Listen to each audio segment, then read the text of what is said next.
Tropical storm warnings issued for coastal New England and Atlantic Canada as Hurricane Lee approaches. By Ayat El-Amrousi, CNN. Updated 5:11 a.m. Eastern Daylight Saving Time, Friday, September 15, 2023. Hurricane Lee, a Category 1 hurricane, is poised to bring heavy rainfall and powerful winds to coastal areas of New England and Atlantic Canada, raising concerns of potential flooding and power outages in affected communities. While inland regions of New England are expected to escape significant storm impacts, Hurricane Lee's expansive reach is projected to unleash up to 4 inches of rain across eastern New England and parts of Nova Scotia, starting Friday night and persisting into Saturday. The sheer size of the storm means that its strong winds may down power lines and contribute to localized flooding. Late Thursday, the Canadian Hurricane Centre issued tropical storm warnings for New Brunswick from the U.S.-Canada border to Fort Lawrence, encompassing Grand Manan Island, as well as for the coast of Nova Scotia from Fort Lawrence to Point Tupper.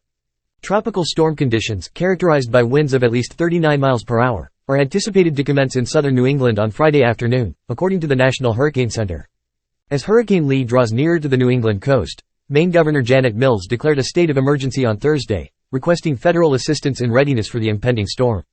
At 5 a.m. ET on Friday, the Hurricane Center was situated approximately 215 miles northwest of Bermuda, sporting maximum sustained winds of 85 miles per hour. Lee had already unleashed strong winds and tropical storm conditions in Bermuda throughout Thursday, resulting in power outages. These adverse weather conditions are forecasted to persist through Friday morning, with a comprehensive tropical storm warning in effect for the entire island.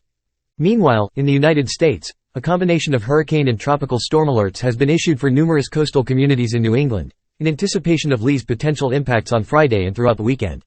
The tropical storm warning along New England's coast has been extended northward to the U.S.-Canada border, as announced by the Hurricane Center on Thursday.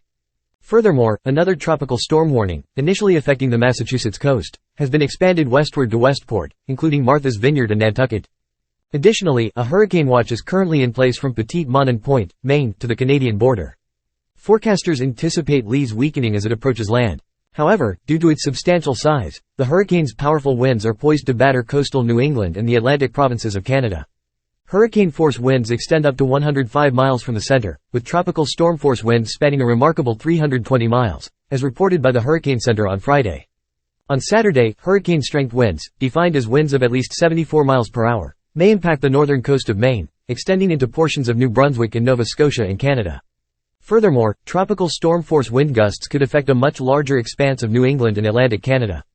In response to Lee's approach, provincial and wildlife parks in Nova Scotia will be closed on Friday, ensuring public safety during the impending storm. Tory Rushton, Provincial Minister of Natural Resources and Renewables, emphasized, "Safety is our priority as we prepare for storm conditions forecast for the weekend. We are closing our parks for the storm and will reopen when it is safe." Maine is expected to bear the brunt of Lee's heaviest rainfall on Saturday, with neighboring states such as New Hampshire, Massachusetts, and Rhode Island also bracing for precipitation from the storm. Over the weekend, rainfall totals of 1 to 2 inches may be experienced in communities from Rhode Island to northern Maine. In areas including the Massachusetts Cape and much of Maine, another 2 to 4 inches of rainfall could be seen, with recurrent downpours potentially elevating rainfall totals to 6 inches. Thanks for watching. Like, comment, share, and subscribe.